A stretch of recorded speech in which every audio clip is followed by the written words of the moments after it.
This chase guide is a continuation of overall advanced Deathslinger guide posted on the Steam forums. It covers some of the basic and mainly more advanced uses of Deathslinger's power to counter loops. So this is probably one of the most average loops you'll encounter. Most maps have these kinds of loops and they are very easy to shoot over, just as you will see. See? It's very easy.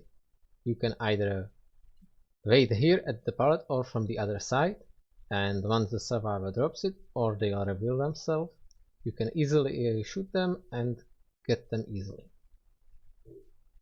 So here you can see the survivor drops the pallet, they attempt to run away, and you can easily shoot them and reach them.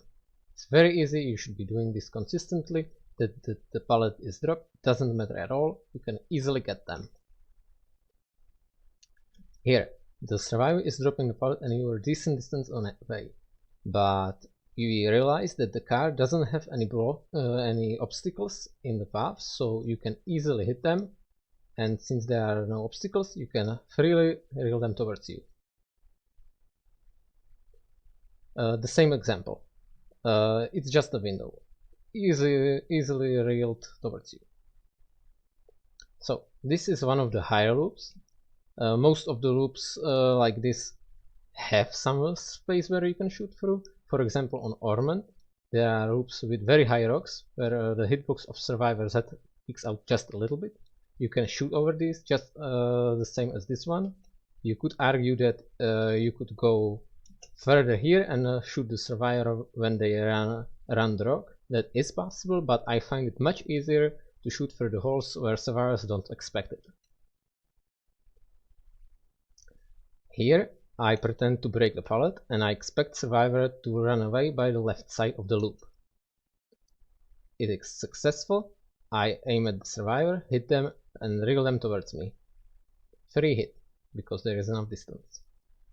Another example where the survivor doesn't expect me to get them, so I step in the correct position, reel them towards me, around the mech that is completely incapable of properly body blocking and earning the hit. Another very generic loop where just a small part of the head is peeking out, you can easily get it. This is a bit more advanced. You have to position yourself properly. I'll position myself just next to the hook, right here, and I expect the survivor to drop down the pallet. They do, and I use every spare second possibly without reeling, because there is no point, to get to them and get the hit. If you reel, you will not be able to get this. Here, this is a good example that survivors' hitboxes are slightly higher than their model looks. You can see I'm shooting into nothingness basically, but I still earn a hit because I know the hitbox is a bit higher. This is one of the most advanced reelings that you can do. You watch my footing very closely. I'm not stopping. I shoot at the survivor at the last moment. I pull them towards me, and with perfect distance I get them. You could argue that I'm using chains in this clip, but that increases the chain break time through walls only about half a second, so this is still very viable without the chains as well, if you do it properly.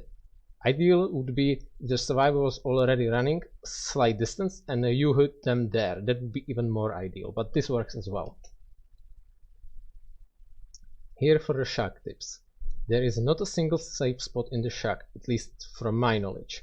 Whenever the survivor hides in any corner of the shack, you can always hit them with your gun. If they if they roll over the pallet, you can still get them. Very easy and very free hits. Another of the mind games you can do, you wait a moment after a hit, you pretend to go through the door and you aim at the window just like you do with Huntress and then earn the hit. If you want to make the survivor doubt which direction you're going, you'll just get to the window and earn another free hit. Here is a bit more tricky shot that I'll do. I'm pretending to walk away, but I do realize that there are holes in the shack, and I'll use this to my advantage. The survivor that is completely oblivious to my plan, I shoot them while standing in the pallet and earn another hit. Same you can do, by the way, with the holes on the side. If the survivor already ran through the pallet, you can shoot them through the hole and reel them the same way. Now what not to do. You see me reeling in this situation for a whole 4 seconds. This was a bad play by me, and I should not have done that, since if I didn't, I might have had 1 or even 1.5 seconds more to earn that hit. Just like here. I was reeling for about 3 seconds and lost about a second of time for the reel, and that caused me to not get a hit. Here the mistake is a bit harder to spot. You see that I've landed the shot very nicely on the window on a survivor that didn't know it was coming, but now I decide to pull them down instead of walking closer to the window, I mean to the ledge from which they fell, and if I hit them while falling, it would take away a bit of their sprint burst they'll get after a hit. So the smart play was there to walk closer. Another very advanced shot that I fell here.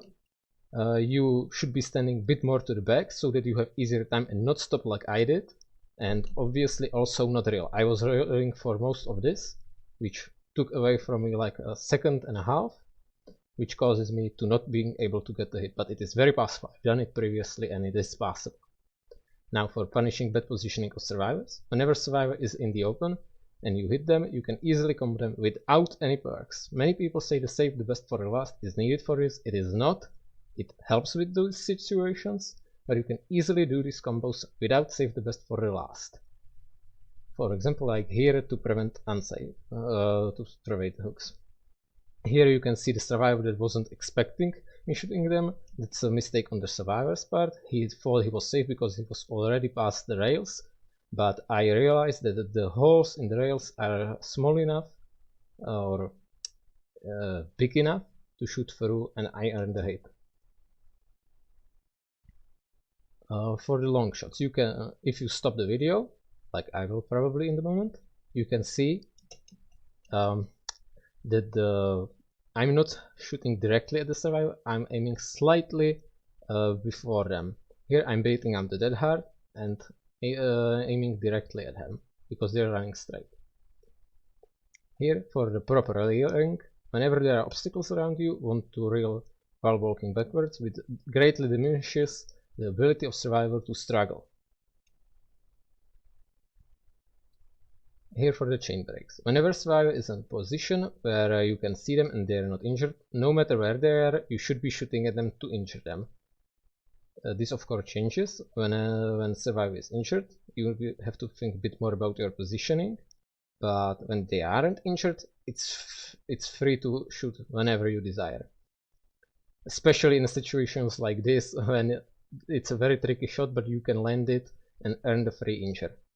These are very satisfying and you should be attempting them quite often. Now for the T-walls, these are very clear-sided, with Deathslinger of course. You can do some small mind games like aiming at the window and prevent survivor from walking through them, and then you can easily earn the hit once they walk. This is, I think, the last clip. You can see that the survivor runs directly into me and I earn the hit. It's very easy. If you want more examples on which loops can be countered by Deathslinger and overall Deathslinger gameplay, you can watch more videos on my channel here on YouTube.